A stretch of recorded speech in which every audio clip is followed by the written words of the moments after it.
Welcome to Chillin' 101. We hope this video helps. You start by confirming prerequisites. Your Apple device must have Apple Intelligence enabled and run the latest OS. Once done, sign into the same Apple ID and enable iCloud Sync for relevant settings so context flows between apps.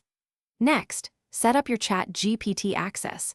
Either provision an OpenAI API key or install the ChatGPT app and sign in. Make sure permissions and network access are allowed. This prepares both sides so you can proceed to link capabilities securely and efficiently.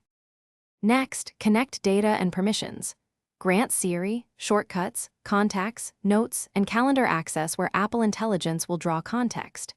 Then build shortcuts that format prompts and send context to ChatGPT, either calling the OpenAI REST API or triggering the ChatGPT app's actions.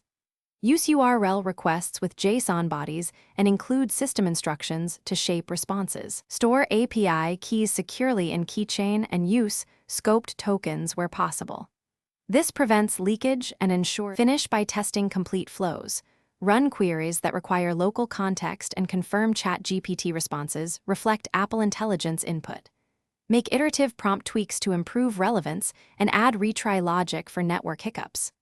Monitor privacy closely, review what data is sent, and revoke or rotate tokens immediately if something seems off. If things go wrong, check permissions, keychain entries, and logs. Then reproduce the failure with portable test prompts. One key tip: disable and re-enable the specific shortcut or permission to reset state before deeper debugging.